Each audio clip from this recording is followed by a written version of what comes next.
Hey guys, today we are going to be talking about attacking strategies in Hackers Join the Cyberwar. I only have some of the programs unlocked that you can attack networks with, so I'll be making some more of these as I unlock more things, as well as some videos on specific strategies and big loot hauls. So the programs I have unlocked are the Beam Cannon, the Ice Wall, the Shuriken, the Data Leech, and the Worm.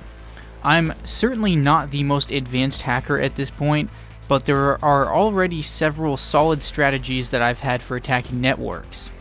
One thing first, for anyone who doesn't realize, you can connect to a network that you want to attack and look at it before you attack it. Just disconnect before the security is activated.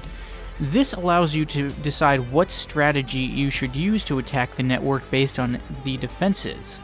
This is much better than going in blind, because one strategy doesn't necessarily work for all networks. The first is a brute force strategy. Well, all of these are basically brute force strategies, but in this one, you develop maybe 3 to 5 ice walls, 1 worm, and everything else are beam cannons. I've seen people use this a lot, but my twist on it is including the worm. You could have several more beam cannons in its place, and that's certainly something you can consider, but the worm allows you to take on networks that you otherwise might run out of programs on midway through.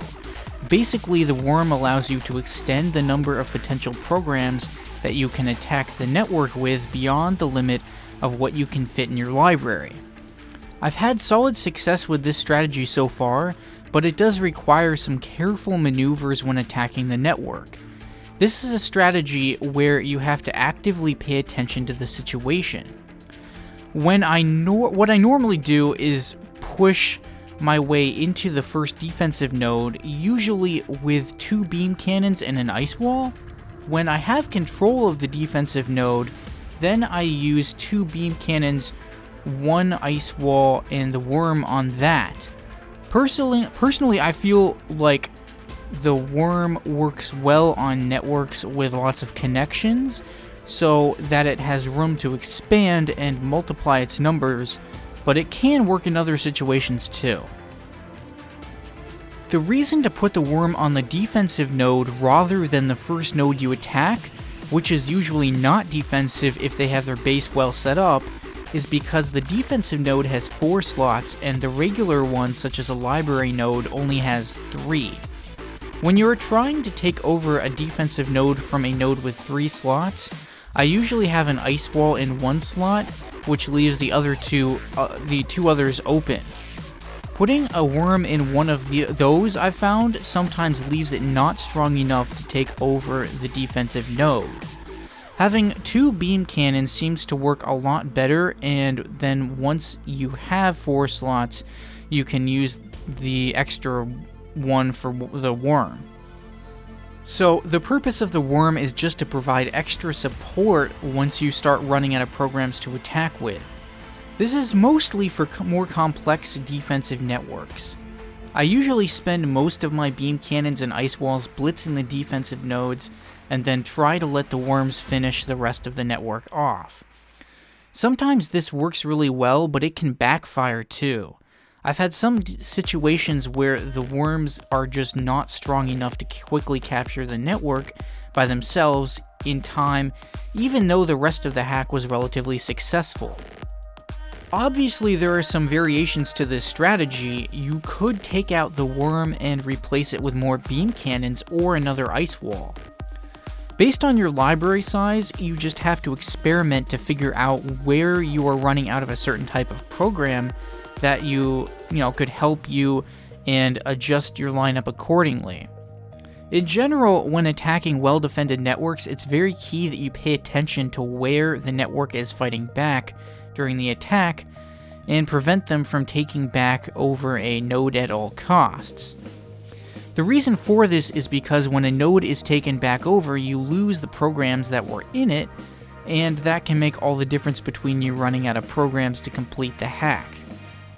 You always want to pay attention to how many programs you have available versus how many nodes you still have left to hack, and defend the nodes you hold while keeping enough in reserve for the rest of the hack. That first strategy has been my most successful, but there are other ones that can work quite well too.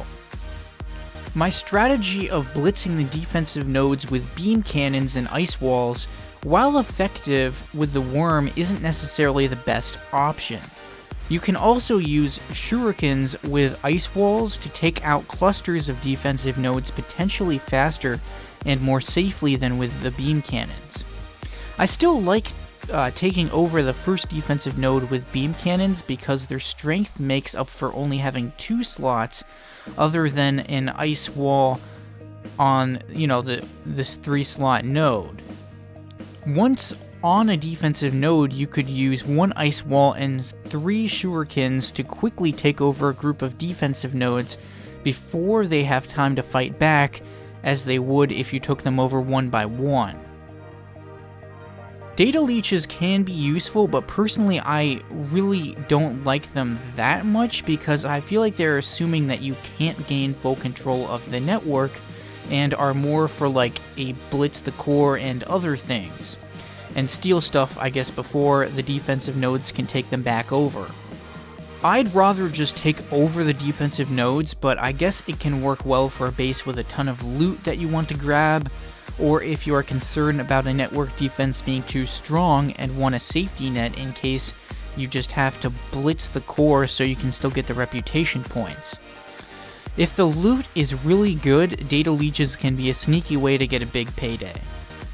You could try to use ice walls and just worms, but this can be an issue again because worms are not always strong enough to overwhelm the defensive nodes or fast enough to beat the time limit.